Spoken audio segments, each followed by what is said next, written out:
काल मीरा रोड मध्ये आपल्या महाराष्ट्रामध्ये पण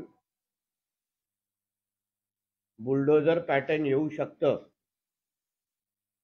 याचं उत्तम उदाहरण काल नयानगर मध्ये झालेल्या बुलडोजरच्या कारवाईमुळे हिंदू समाजामध्ये तसा विश्वास आलेला आहे। त्यासाठी प्रामुख्याने मी राज्याचे गृहमंत्री सन्मान्य देवेंद्र फडणवीस साहेबांचा मनापासून आभार मानेन की त्यांनी आदेश दिले आणि जिथे बुलडोजर चालले पाहिजे होते तिथे बुलडोजर चालायला सुरुवात झालेली आहे। आणि जसं योगीजीने उत्तर प्रदेशमध्ये बुलडोजर पॅटर्न आणलं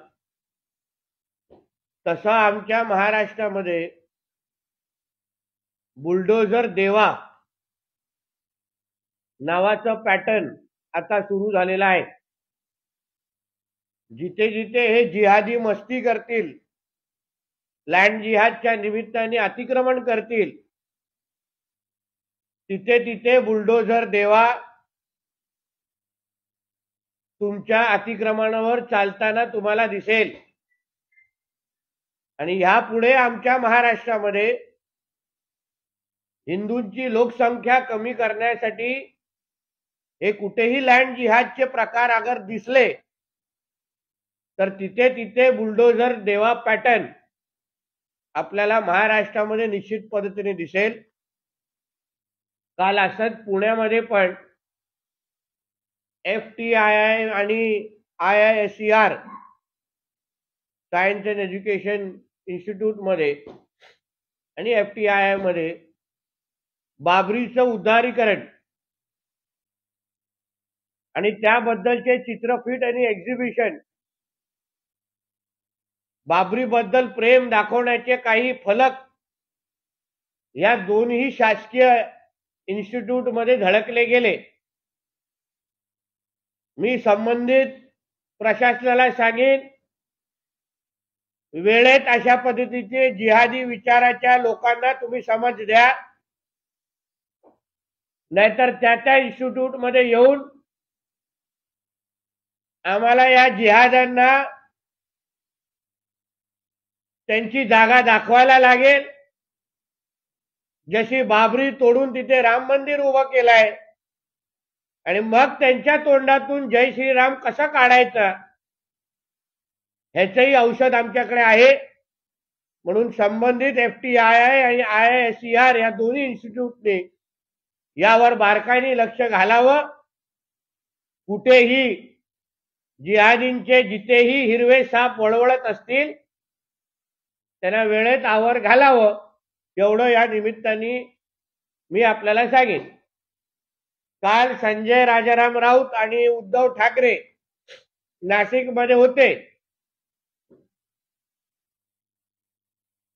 आणि भाजप मुक्त अयोध्या असं आहे ना काहीतरी, श्रीराम मुक्त भाजप कोण बोलतायत? जो 10 तोंडी रावणासारखा महाराष्ट्रामध्ये आज आहे। म्हणून या 10 तोंडी मुक्त रावण, 10 तोंडी रावण मुक्त महाराष्ट्र करण्याची आता वेळ आलेली आहे। आणि या रावण मुक्त महाराष्ट्र करल्यानंतर या दोघांनाही त्यांची लायकी दाखवण्याचं काम 2024 ला महाराष्ट्राची जनता करेल असा माझा ठाम विश्वास आहे। बोला आपले काय प्रश्न? रोहित पवार यांना ईडीच्या चौकशीला बोलवण्यात आलं, मात्र त्या ठिकाणी प्रदर्शन देखील झालं। राष्ट्रवादीचे कार्यकर्ते रोहित पवार म्हणतात की सगळ्या चौकशीला सामोरं जाईल। मला हे कळत नाही, आता जे काही शेमड्यासारखं महाविकास आघाडीचे नेते मंडळी रडतायत। मी सकाळी संजय राजाराम राऊतची पण प्रेस बघितली, सुप्रिया ताईंना बोलताना बघितलं। मग महाविकास आघाडीचं सरकार असताना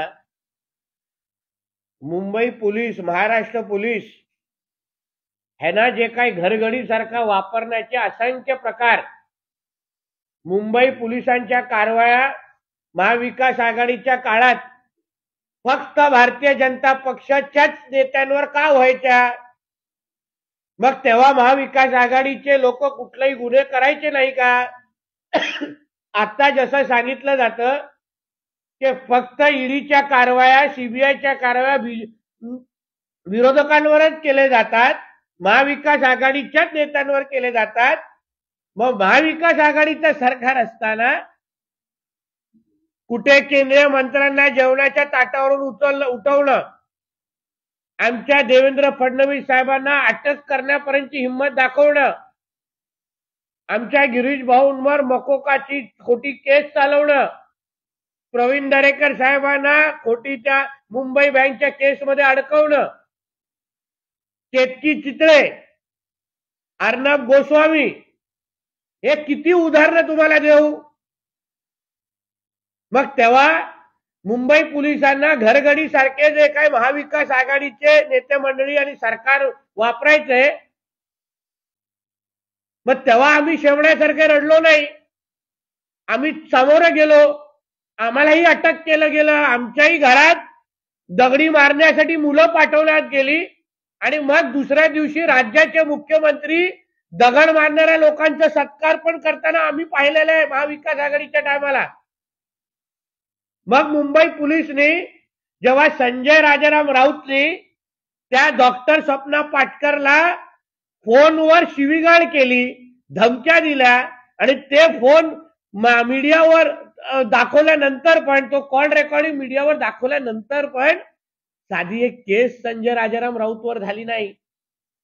आदित्य ठाकरेचं नाव सुशांत सिंग आणि दिशा सालियांच्या मर्डर केसमध्ये वारंवार येतं, साधं चौकशीसाठी त्याला बोलवलं नाही. मग तुमची सत्ता असताना मुंबई पोलिसाला का आवरलं नाही? फक्त बीजेपीचे का नेते मंडळी तेव्हा दिसले? आणि रोहित पवारांनी काय केलं नसेल, कारखाना स्वच्छ पद्धतीने चालवला असेल ना, मग त्याला घाबरण्याची गरज नाही. अन्य वेळी दुसऱ्या नेत्यांवर बडबडत बसायचं, टीका टिप्पणी करायची, जिकडे तिकडे थोबाड वाजवत बसायचं आणि मग आता ईडीला कारवाईला जाताना डायपर का घालायला लागतंय? राष्ट्रवादीच्या नेत्यांचं असं म्हणणं आहे की रोहित पवार यांनी युवा संघर्ष यात्रा काढली आणि त्यामुळे भाजप घाबरलाय. अहो, त्या युवा संघर्ष यात्रेला कोणी मोजलं नाही, कोणी पाहिलं नाही, कोणी शेवटी स्वतःहून लाठीचार्ज करण्याची गरज वाचली. म्हणून रोहित पवारची लायकी स्वतः जितेंद्र आव्हाड काढतात, कधी त्यांचे अन्य नेते काढतात. पहिलं रोहित पवारलाची इज्जत त्याच्या राष्ट्रवादी गटाचे नेते तरी करतात का, पहिलं विचारा. मग आम्ही तर फार लांबचे राहिलो.